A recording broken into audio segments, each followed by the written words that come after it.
گناہوں سے مجھ کو بچایا الہی، بری عادتیں بھی چھوڑایا الہی، بری عادتیں بھی چھوڑایا الہی۔ حضرت ابن سماک رحمۃ اللہ علیہ بہت بڑے محدث ہوئے، ان کا واقعہ شرح الصدور میں سیدنا امام جلال الدین سیوطی شافعی رحمۃ اللہ علیہ نے نقل کیا کہ ابن سماک رحمۃ اللہ علیہ ہارون رشید کے دربار میں موجود تھے۔ ہارون رشید نے پانی منگوایا تو آپ نے ہارون رشید سے فرمایا، علی جا، اگر آپ کسی لقودق صحرا میں ہوں، بیابان جنگل میں ہوں، اور وہاں شدت پیاس سے آپ جاں بلب ہو جائیں اور ایک گلاس پانی کوئی آپ سے بیچنا چاہے تو آپ کتنے میں خریدیں گے؟ آپ نے فرمایا کہ اگر جان پر بن رہی ہے تو خواہ مجھے آدھی سلطنت دینی پڑ جائے، میں آدھی سلطنت دے کر اس پانی کو ضرور خرید کروں۔ پھر ابن سماک رحمۃ اللہ علیہ نے فرمایا کہ حضور، اگر پانی پینے کے بعد آپ کا پیشاب بند ہو جائے، پانی باہر نہ نکلے، تو پھر آپ کتنے میں اپنا علاج کروائیں؟ زیادہ سے زیادہ کتنے؟ تو ہارون رشید نے فرمایا کہ میں چاہے بقیہ آدھی سلطنت بھی بطور فیس دینی پڑ جائے، میں اپنی جان ضرور بچاؤں گا، پانی نکلواؤں گا۔ تو حضرت سیدنا ابن سماک رحمۃ اللہ علیہ نے فرمایا کہ علی جا، جتنا ناز کرنا ہے کر لیجئے، جتنا فخر کرنا ہے اپنی اس سلطنت پر کر لیجئے، آپ کی یہ سلطنت اللہ کی اس عظیم نعمت پانی کے ایک گلاس سے زیادہ قیمت نہیں رکھتی۔ یہ دنیا کیا ہے؟ یہ ذلیل دنیا ہے۔ ایک بادشاہ کا واقعہ ہے کہ اس کے پیٹ میں ری بھر گئی، ری ہوا بھر گئی اور ری اس کی خارج نہیں ہوتی تھی۔ اب پیٹ اس کا تن رہا ہے اور یہ تڑپ رہا ہے، مچل رہا ہے۔ اس نے بڑا علاج کرایا لیکن ری نکلتی نہیں۔ اب وہ نہ سو سکتا ہے، نہ جاگ سکتا ہے، نہ بات کر سکتا ہے، نہ چیت کر ہائے ہائے کر، تو بہت تکلیف ہو گئی۔ اس نے ڈھنڈورا پٹوایا کہ جو کوئی میرا علاج کر دے اور میرے پیٹ کو ہلکا کر دے، اس کو میں آدھی سلطنت دے دوں گا۔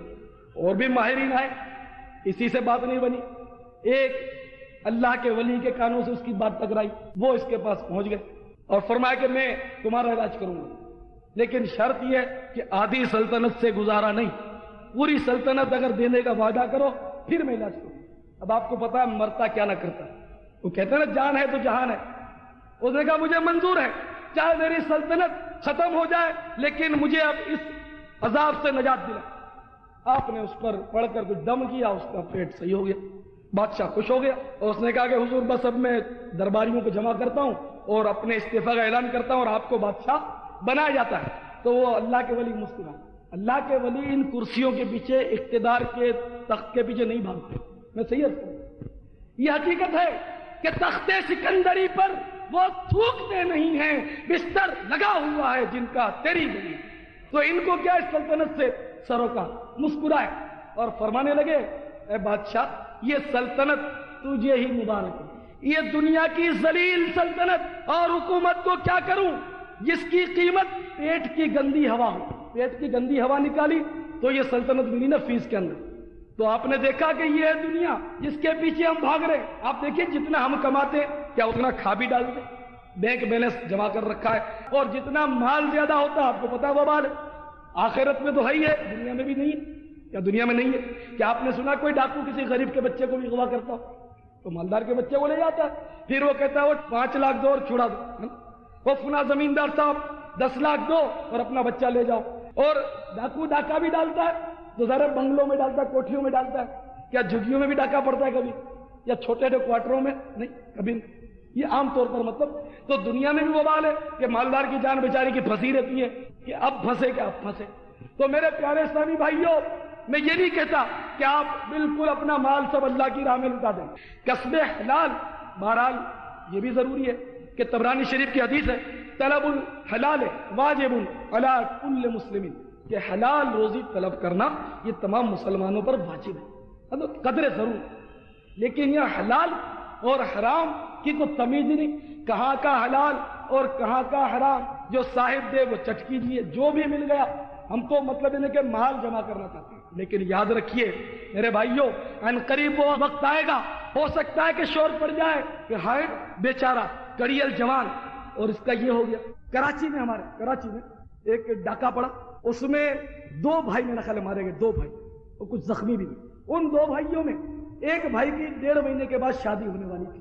دیکھا ہم، زمین کھا گئی، نوجوان کیسے کیسے۔ بقرہ عید کی 13 عید کو میرے پاس 3-4 آدمی آئے، ایک بیچارے بالکل بوڑھے آدمی تھے، صدمے سے چور تھے، وہ مجھے کچھ مسئلہ پوچھنا چاہتے تھے۔ وہ مسئلہ یہ تھا، وہ پوچھ رہے تھے کہ میرے بیٹے کی کل شادی ہونی تھی لیکن عید والے دن اس کو کسی نے قتل کر دیا۔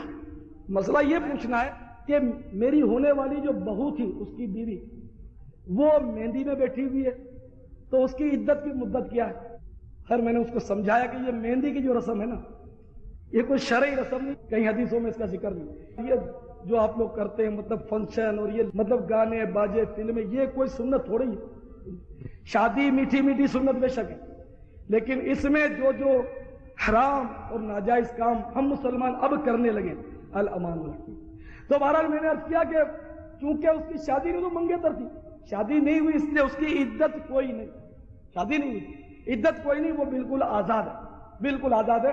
اب وہ جس سے چاہے شادی کر سکتی ہے، اور جب چاہے ابھی کر، وہ تو بالکل آزاد ہے۔ تو بہرحال میرے پیارے اسلامی بھائیو، آپ نے دیکھا کہ جس کی شادی جمعرات کو ہونی ہے، پیر کو بیچارے کو قتل کر دیا گیا۔ تو مٹے نامیوں کے نشان کیسے کیسے، زمین کھا گئی نوجوان کیسے کیسے۔ تو میرے پیارے بھائیوں، کیا معلوم ہمارے ساتھ کیا ہونا، ہم نہیں جانتے۔ ہم یہاں کھڑے ہوئے، ہو سکتا ہے اللہ نہ کرے کسی نے کونے میں بم رکھ دیا ہو، یہ بھی تو ہوتا ہے۔ اللہ تعالیٰ اپنے حفظ و امان میں رکھے۔ تو ایمان پر موت دے محبوب کے قدموں میں، اور مدینہ طیبہ میں سبز گنبد کے سائے میں، سنہری جالیوں میں محبوب کے جلووں، اور جنت الوقی میں 2 گز زمین عطا کرے۔ اپنی تو یہ تمنا ہے، مجھے ہریال گنبد کے تلے قدموں میں موت آئے، سلامت لے کے جاؤں دین و ایمان یا رسول اللہ۔ پڑوسی خلد میں عطار کو اپنا بنا لیجئے، جہاں ہے اتنے احسان اور احسان یا رسول اللہ۔ اپنی تو یہ تمنا ہے، اللہ کرے پوری ہو جائے۔ تو بہرحال میرے پیارے اسلامی بھائیوں، غفلت سے بیدار ہو جائیے۔ دیکھیے دنیاوی معاملات میں تو قدم قدم پر ہم ڈرتے بھی ہیں، خوف بھی کھاتے ہیں، کوئی لچا ہے اس سے ڈرتے ہیں، کبھی کوئی بھول ہو گئی تو اپنے بڑوں سے ڈرتے ہیں، طلباء جو ہیں اپنے استاد سے ڈرتے ہیں۔ اس پر مجھے ایک بڑا پیارا واقعہ یاد آ رہا ہے۔ رات کے وقت ایک بزرگ کا جو چھوٹا سا بچہ تھا، چھوٹا بچہ یعنی سمجھدار بچہ جو مکتب میں پڑھتا تھا، وہ ہائے ہائے کر رہا تھا۔ تو بزرگ اٹھے بے قرار ہو کر، فرمایا بیٹا کیا بات ہے، کیا پیٹ میں درد ہو رہا ہے، کوئی تکلیف ہے؟ تو بیٹا بے قرار ہو کر کہہ رہا ہے، ابو نہ پیٹ میں تکلیف ہے نہ بخار ہے، بات یہ کہ کل جمعرات ہے اور جمعے کو چھٹی ہوتی ہے اسکول میں، مکتب میں، مدرسے میں، اور کل استاد جی جو ہیں وہ پورے ہفتے کا ہمارا سبق دیکھیں گے کہ ہم نے کیا یاد کیا ہے، کتنا لیسن کیا۔ تو سارا ہفتے کا وہ ہم سے محاسبہ کریں گے، احتساب کریں گے، اور میرا ذرا سبق جو ہے وہ کچا ہے، تو اس لیے میں ڈر رہا ہوں کہ کل استاد جی ڈنڈی ماریں گے۔ وہ بزرگ یہ سن کر رو پڑے۔ آپ کہیں گے اس میں رونے کی کیا بات ہے، کیا ان کو بچہ بہت پیارا تھا؟ بھئی ہمارا چینل جو ہے سوچنے کا زاویہ وہ تو یہی ہے کہ بھئی وہ بچہ بہت پیارا ہوگا، ڈنڈی پڑے گی تو وہ جیسے ہم لوگ روتے ہیں، بچے کو بخار آ جائے تو ہم روتے ہیں، لیکن اس کو داڑھی منڈوانے کا حکم دے کر جہنم کی آگ کا ایندھن بنانے کے لیے ہم تیار کرتے ہیں اور اس پہ فخر کرتے ہیں۔ ماں باپ آج بولتے ہیں خبردار اگر تم مولوی بنا، تو نے داڑھی رکھی، تو نے امامہ شریف پہنا، تو نے زلفیں رکھی، اگر تو تہجد کے لیے جاگا تیری صحت خراب ہو۔ آج تو یہ سوچے نا، روشن مستقبل کی سوچے، خوب پڑھاؤ لکھاؤ اور ماڈرن بناؤ، اس کو مسلمان مت بناؤ۔ عملی ویسے تو الحمدللہ ہم سب مسلمان ہیں، لیکن عملی طور پر مسلمان بنانے کے لیے کوئی تیار نہیں کہ اگر فارن کنٹریز میں وہ جائے، امریکہ جائے، لندن جائے، بالفرض دعوت اسلامی کا قافلہ جائے اس کے ساتھ۔ میں اس کا قائل نہیں کہ وہ نوٹیں جمع کرنے کے لیے امریکہ اور لندن جائے، پھر کارگو میں اس کی سڑی ہوئی لاش آئے جیسے ہوتا ہے۔ اللہ نے دین کی تبلیغ کے لیے جائے، سنتوں کی تعمیم کے لیے جائے، تو کوئی دیکھ کر پہچانے کہ یہ غلامی مصطفیٰ ہے۔ ہم مسلمانوں کے حلیے اس قدر بگڑ چکے ہیں، اپنے خوش فہمی میں ضرور ہیں کہ ہم سدھر چکے ہیں، یقین جانیے کہ ہم بگڑ چکے ہیں۔ بہرحال وہ باپ رونے لگا، بچے کی محبت میں نہیں، اس پر شفقت سے دل نہیں بھرایا، بلکہ وہ اس زاویہ سوچ کی بنا پر رو پڑا کہ یہ چھوٹا سا بچہ اس لیے رو رہا ہے کہ اس کو کل استاد کا ڈر لگ رہا ہے کہ استاد 7 دن کا حساب مانگے گا، احتساب کرے گا، اور میرا سبق کچا ہی اس لیے رو رہا ہے، اور میں کس قدر غافل ہوں کہ کل قیامت میں حاکم الحاکمین کے سامنے کھڑا ہونا پڑے گا اور اللہ تبارک و تعالی میری زندگی کے تمام سالوں کا حساب مانگے گا۔ اس خوف سے وہ بزرگ رونے لگے۔ ایک تو وہ سوچ تھی، اور آج کوئی سوچ ہی نہیں۔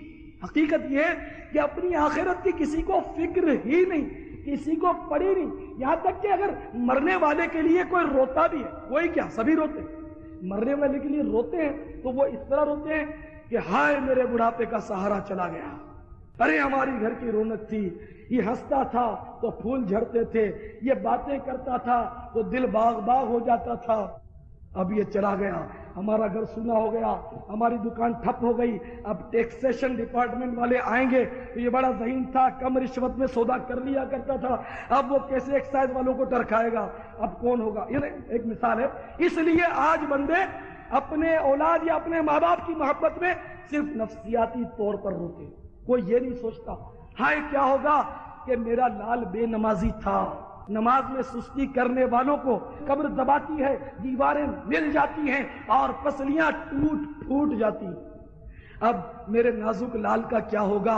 ایک بار یہ اسکوٹر سے گرا تھا، اسے چوٹ آئی تھی، فریکچر ہو گیا تھا، تو یہ رات کو نہ سوتا تھا نہ سونے دیتا تھا۔ اب اگر قبر میں اس کی پسلیاں ٹوٹ پھوٹ گئیں تو پلستر کون کرے گا، مرہم کون رکھے گا، دلاسا کون دے گا؟ یہ سوچ نہیں۔ اللہ تعالیٰ ہمارے حال زار پر رحم فرمائے۔ گناہوں سے مجھ کو بچایا الہی، بری عادتیں بھی چھوڑایا الہی، بری عادتیں بھی چھوڑایا